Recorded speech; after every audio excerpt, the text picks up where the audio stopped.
Web3 is not money, it is not tokens, it is not NFTs. It is a shift in the human operating system. Most people believe Web3 is about price, charts, wallets, bull runs, speculation.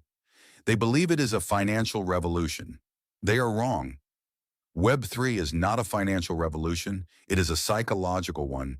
It changes how humans think, how they perceive ownership, how they relate to authority, how they define themselves. The blockchain didn't just decentralize money, it began decentralizing the human mind. The first illusion, wealth. When people talk about Web3, they talk about price. How much is Bitcoin? What token should I buy?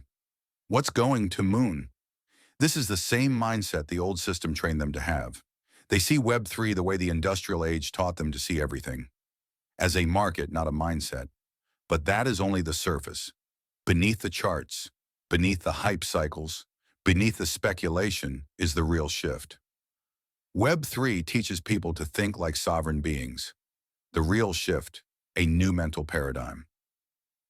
Before Web3, humans operated inside centralized systems. Centralized banks, centralized governments, centralized education, centralized media, centralized identity, centralized employment, centralized authority. These systems shaped how people thought. They never questioned ownership. They never questioned trust. They never questioned who controlled information. They never questioned the nature of value itself. Web3 broke that pattern. It forced questions no generation had to ask before. What does it mean to own something digitally? What does it mean to trust without intermediaries? What does it mean to secure your own identity? What does it mean to self-custody your life? These are not financial questions. They are existential ones. The blockchain as a mirror.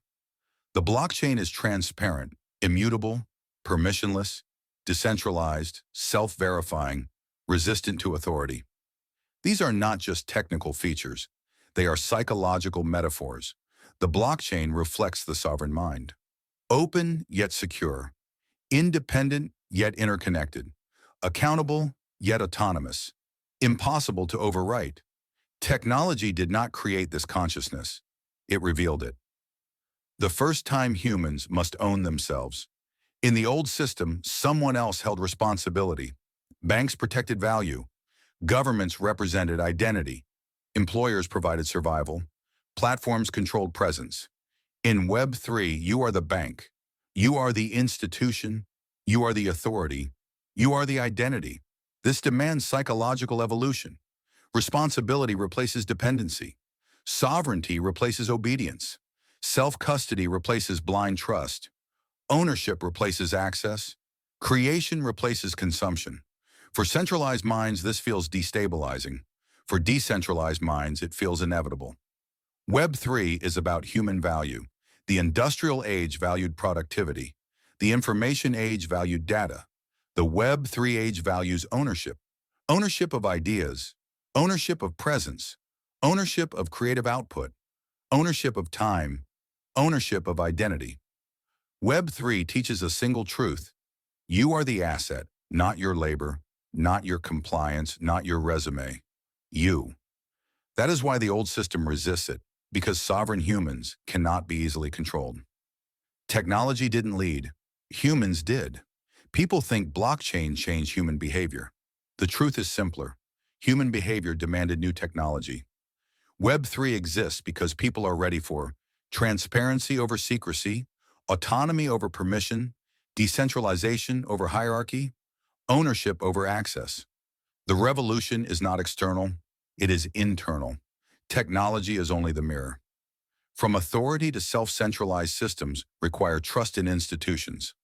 Web3 requires trust in self. That level of accountability is uncomfortable for many because it removes excuses, removes intermediaries, removes authority to hide behind. But for you, this feels familiar. You already rejected dependence. You already questioned authority. You already refused inherited paths. Web3 did not change you. It arrived because you already changed. The truth, you cannot succeed in Web3 with an old operating system.